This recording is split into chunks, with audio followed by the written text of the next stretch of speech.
Hello and welcome to Focus, the Catholic Answers podcast for living, understanding, and defending your Catholic faith. I'm Cy Kellett, your host, and this time we address what I think is kind of a disturbing trend in the contemporary church, in the Catholic Church around the world, and that is not people who are, wild on the fringes rejecting church teachings, but people who seem very, very solid in their Catholic faith, who seem, by all external evidence, to be practicing that faith, celebrating the sacraments, accepting what the church has to say, but also at the same time questioning or being suspicious of or expressing suspicion about the Second Vatican Council. That is, that council is a kind of a dividing point for many people. And many are not sure. Am I required to accept this council? It seems like so much has gone wrong since this council. Is it the fault of this council and all that? Well, we thought Tim Staples is the guy to ask about that, in part because Tim has a new course for the Catholic Answers School of Apologetics called Evidence for the Church, in which he tackles this very question among many other questions about the Catholic Church. I hope you'll check it out at School of Apologetics. Church has this long habit now of getting together and having these meetings called councils. Yes. Okay. So I want to talk this time about how much fidelity we have to give to the councils. Yes. Is it all infallible? Do we, what's the role of those councils? Could I reject one, for example? Could I be like, look, I love all the councils of the church, but come on, Florence, we all know, could I do that? Or That's you see what I'm saying? So let's start with there. Do I have to accept all the councils of the church? Yes. And, recently what is the old saying? I've said this often to you, Cy. 1 Corinthians 11, verse 19, St. Paul says, heresies must come so that those who are approved among you may become manifest. It's an awesome line there that really is prophetic, in that this has been the history of the church from day one. Errors flood into the church, not because God wills them. We don't like heresy. God doesn't. No. But it's used over and over and over again to clarify what it is that we believe. And in recent times, the magisterium has really brought clarity on that very question, because we have a situation with the Society of St. Pius X. Right. And here as a group, they're so close to our hearts because they're so close to us, kind of like the Orthodox, only they are much closer to us than the Orthodox. They acknowledge the supremacy of the Pope.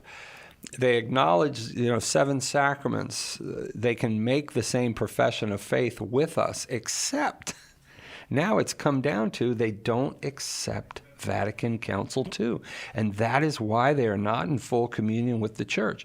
And Cy, if you knowingly reject an ecumenical council, you will be lost for all eternity. Wow. That is objectively grave matter.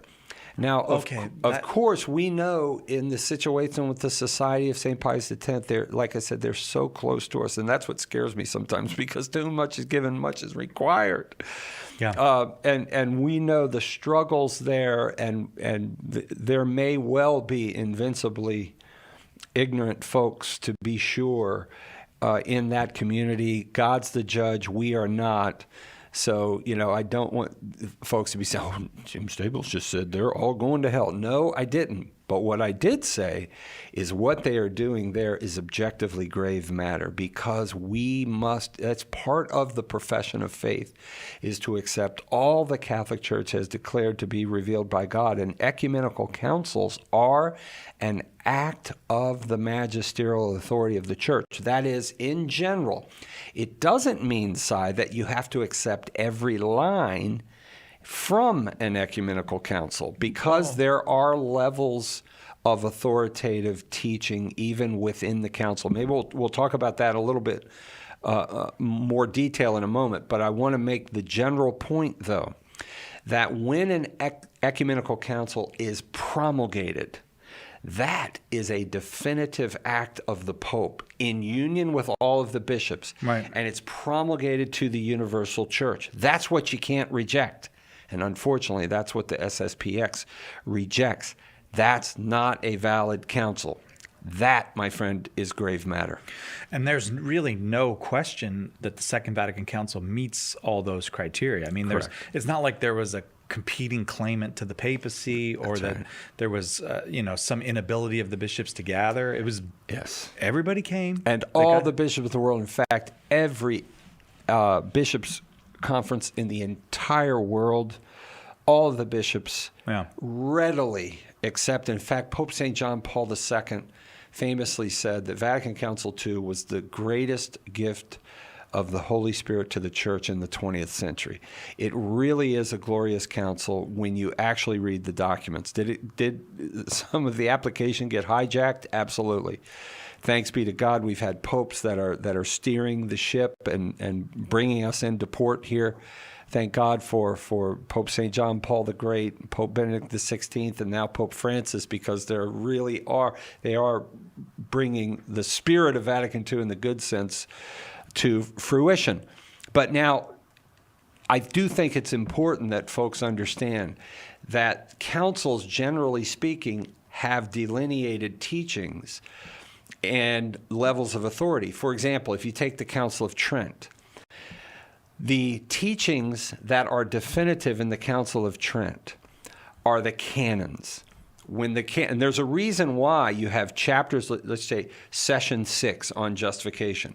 Then you have a number of chapters where they teach various different aspects of justification, mostly against the Protestant reformers and others who deviated from the faith. Those teachings are authoritative, but they're not infallible per se, unless they're reiterating something that has already been taught infallible. I see. So they're authoritative, but not infallibly declared. Yes. Not per se, or not through the form itself. There are other ways that infallible teaching can be communicated even within an ecumenical council that is not a canon. For example, it can be teaching definitively all the bishops in union with the Pope, and that could be a teaching of the universal and ordinary magisterium, which is infallible. But as the normal course, the difference between the chapters and the canons are that the chapters are generally not infallible, the canons are. That which is asserted by the canons, infallible. Is infallible teaching. Yes. Okay. And this is something that I feel like sometimes we're minimalists or something like, well, I just want to know what the infallible stuff is. But the authoritative stuff is there to, it has its purpose of teaching you and it's binding. Just on a different level. Yeah, I agree with you, Si. The minimalist approach is dangerous. It's a dangerous approach because, as I remember my good friend Father Joe Fessio years ago saying, in the early centuries leading up to Nicaea, they weren't saying, oh, wait a minute, is that infallible or is not infallible? When they were talking about things, whether it be the hypostatic union, the divinity of Christ, and such.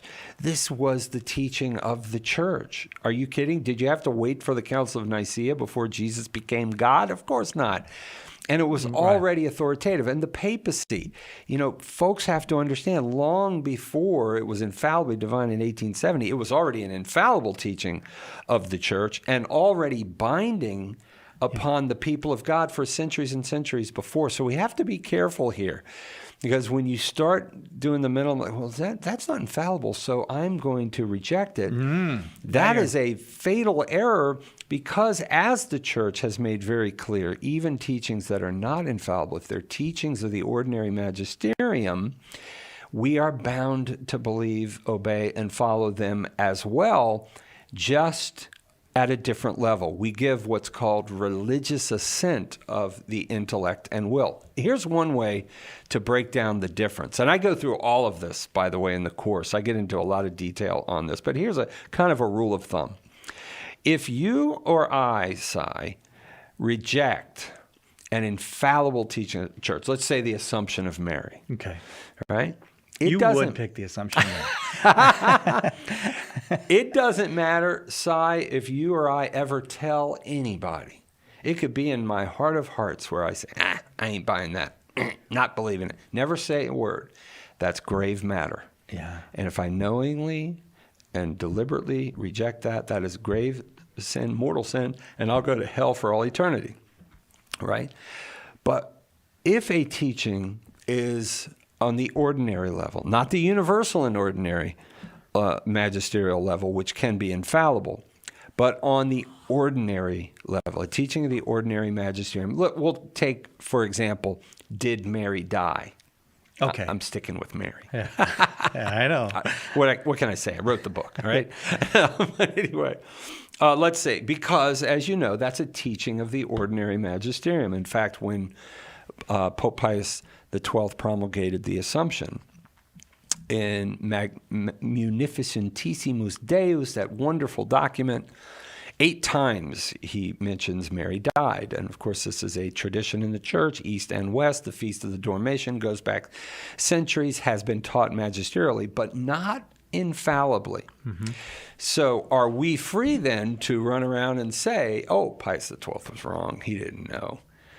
That knucklehead. He didn't know that actually I've got insight, St. Epiphanius says. And no, we're not free to do that. We can ask questions. And if in our heart of hearts we don't agree with the teaching of the ordinary magisterium like that, we're not going to go hell for it.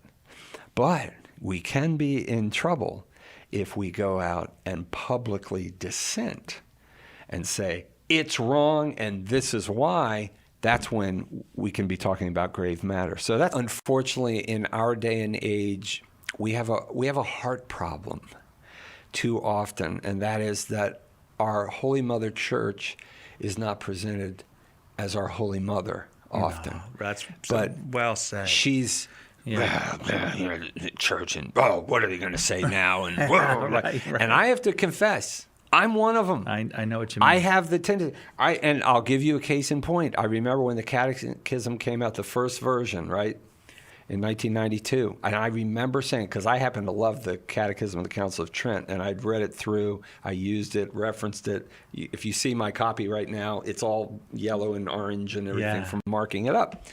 And honestly, I said, oh, my goodness, what are they going to come out with?